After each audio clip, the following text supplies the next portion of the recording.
Dia harus ngelakuin itu sampai tengah malam. Dari kayak sekitar abis isya dia ke tempat lahannya, terus dia doa-doa mantra-mantra di situ sampai tengah malam.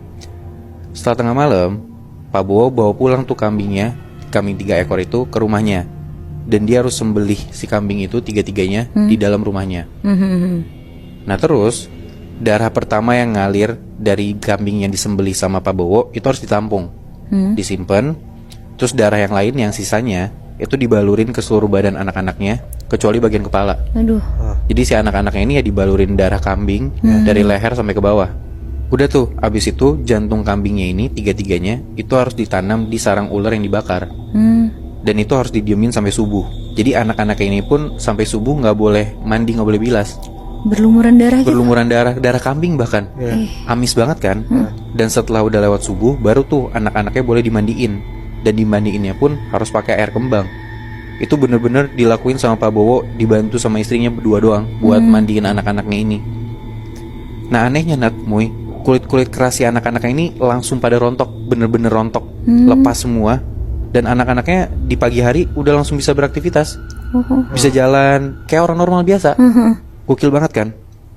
Udah tenang banget tuh Pak Bowo di situ, bener-bener kayak ya dia seneng lah dan tenang banget karena anak-anaknya udah beneran pada sembuh gitu kan.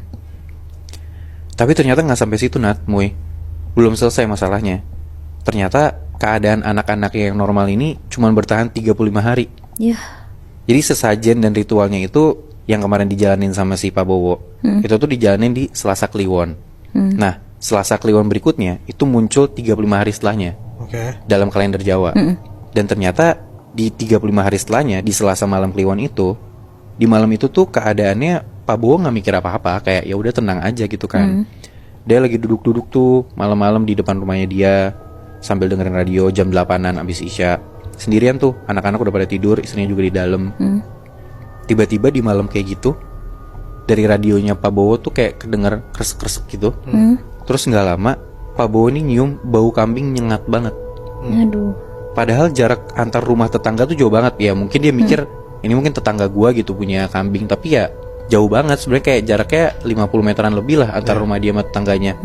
Jadi kayak aneh banget. Tiba-tiba jam 8 malam ada bau kambing nih nyengat banget gitu kan. Dan walaupun dia ngira tetangganya ada yang punya kambing tiba-tiba nggak mungkin malam. Dan setahu dia pun dari kemarin-kemarin nggak ada yang punya kambing, tetangganya dia gitu. Dan entah kenapa Pak Bowo tuh di situ merinding banget. Karena tiba-tiba dia keinget lah sebulan lalu waktu dia ngurusin sesajen buat anak-anaknya itu ya dia kayak keinget aja tiba-tiba. Wah gue bulan lalu abis ngurusin si kambing ini gitu, kayak kebayang serem-seremnya dan panik-paniknya dan takut-takutnya dia gitu loh. Masuklah Pak Bowo ke dalam rumah. Dia masuk ke dalam kamarnya, dia tanya ke istrinya, "Bu, nyium bau kambing gak?" Ternyata istrinya nyium juga. Nah gak lama dari obrolan mereka itu kedengeran kayak ada suara kayak kresek-kresek gitu. Kayak suara daun kena sesuatu, kebayang gak sih lu? Tapi dari dalam rumah mereka suaranya. Panik dong Pak Bowo sama istrinya, takut maling atau orang jahat gitu kan. Dicek sekitaran rumah gak ada apa-apa.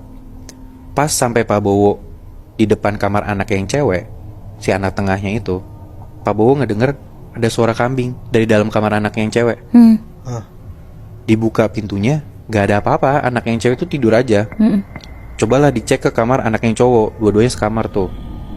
Sampai di depan kamar anak yang cowok, Pak Bowo denger jelas banget ada suara kambing.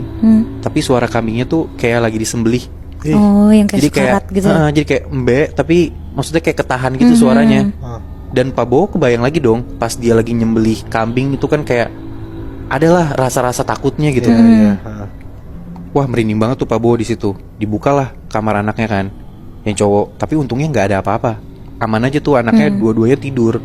Dan nggak ada kambing juga nggak ada. Kambing juga nggak ada, aman-aman aja Muy. Nah gara-gara takut kayak gitu dia parno kan. Besok paginya Pak Bowo sama istrinya datengin tuh ke rumahnya Kang Deden. Dia nanya, ini kenapa kok rumah gue masih ada masalah, harusnya kan udah selesai gitu kan. Tapi ternyata Kang Deden ini gak ada di rumah. Istrinya Kang Deden bilang, Kang Deden ini lagi ada kerjaan di luar kota dan baliknya tuh masih lama. Akhirnya istrinya Kang Deden bilang lah, dikasih 2 pilihan. Either ya Pak Bowo itu nungguin Kang Deden buat pulang tapi masih lama, atau dia samperin gurunya si Kang Deden ini. Ya karena butuhnya cepet, akhirnya Pak Bowo pergilah ke gurunya Kang Deden ini. Berarti lebih sakti lagi tuh. Lebih sakti lagi Muy. Diceritain lah dari hulu ke hilir tuh semuanya ke gurunya si Kang Deden ini. Kita sebut aja namanya Kimoyo ya. Oke. Ngedenger cerita kayak gitu, Kimoyo marah. Kenapa kok kamu turutin? Karena sekalinya kamu turutin sesajen siluman, dia bakal minta terus. Oh. Tapi ya gimana? Pak Bowo bilang kata Kang Deden ya nggak ada cara lain buat nyelamatin anaknya kan. Dari situ akhirnya Kimoyo ikutlah ke rumahnya Pak Bowo. Dia terawang sekitar rumahnya. Terus Kimoyo bilang, ini siluman ularnya memang masih ada di rumah kamu. Wah bingung kan Pak Bowo. Ternyata kata Kimoyo, masalahnya tuh muncul dari kambing gendit yang dipakai sama si Pak Bowo buat jadiin sesajen itu. Karena buat dapetin kambing genditnya ini, ternyata Pak Bowo itu minjem duitnya si juragan. Karena duit dia nggak cukup. Saking mahalnya. Saking mahalnya. Nah, gue nggak tahu ini kenapa ya, tapi kata Kimoyo, kambing yang dia pakai ini belum siap dijadiin sesajen ternyata. Anjir. Nah, entah karena kambingnya emang gak memenuhi syarat si siluman ini yang benar gitu ya, atau karena memang dia belum ngelunasin utangnya gitu kan. Tapi Pak Bowo bilang, dia udah ngelunasin utangnya ke si juragan ini udah 3 minggu setelah kejadian sesajen kambing gendit itu. Jadi gue nangkepnya si siluman ini tuh kayak nyari kesalahan si Pak Bowo gitu loh. Kayak syaratnya disusahin gitu. Padahal ya kalau misalkan in general udah dapat aja kan syarat-syaratnya gitu kan. Terus gimana solusinya kata Pak Bowo? Kimoyo bilang, pokoknya hari ini juga kamu harus dapetin ayam cemani. Dimasak ingkung dan disajiin. Itu buat sesajennya tuh. Buat sesajennya, buat gantiin si syarat-syarat yang gak dipenuhi itulah intinya. Ya kayak yang lu bilang Nat, ayam cemani mahal kan. Iya. Nah, dia ngelaksanain ritual ini berhasil. Cuman itu bertahan 35 hari Nat, Muy. Sama. Terus? Bener-bener kayak Selasa Kliwon berikutnya, di bulan berikutnya kejadian lagi. Dan setiap 35 hari Pak Bowo dan istrinya tuh harus nyiapin sesaji itu terus. Anjing. Si ayam cemani ini. Oh. Mahal banget kan? Udah mulai nggak kuat tuh Pak Bowo. Kayak ya udahlah, dia bener-bener pengen nyelesain ini semua gitu. Gimana caranya dia bisa bener-bener sembuh, keluarganya aman-aman aja, tanpa dia harus ngelakuin ritual ini terus dan ngasih makan si siluman ini terus gitu loh. Akhirnya dikasih solusi sama Kimoyo. Mereka sekeluarga mandi di pantai selatan dan berdoa di sana. Untungnya berhasil Nat, Muy. Bener-bener udah lewat semuanya, udah selesai. Cuma setelah itu saking traumanya Pak Bowo ini udah bener-bener gak mau lagi lanjutin buat ngegarap si lahan juragan itu. Karena kayak dia ngerasa kalau misalkan dia lanjutin, dia gak mau ngambil resiko buat dapet si masalah-masalah itu lagi lah. Dia bilang ke Pak Juragan, ya kalau bapak mau garap sendiri silakan, atau kasih ke orang lain, saya udah gak kuat. Dia bilang gitu. Karena dia udah gak mau lagi tuh berurusan sama si hal-hal yang kayak gini lagi. Berarti sebenarnya Biang Keroknya karena pertama kali dia ngasih sesajen dan itu salah ya? Kalau yang gue lihat ya, lu ganggu si tempat si siluman ini, dan lu kayak seakan-akan dalam tanda kutip bikin perjanjian sama siluman. Itu sih yang udah salahnya menurut gue. Tapi kan sebenarnya si Pak Bowo itu juga nggak tahu kan kalau misalkan ternyata dia tuh kayak bikin perjanjian gitu, Bi. Bener.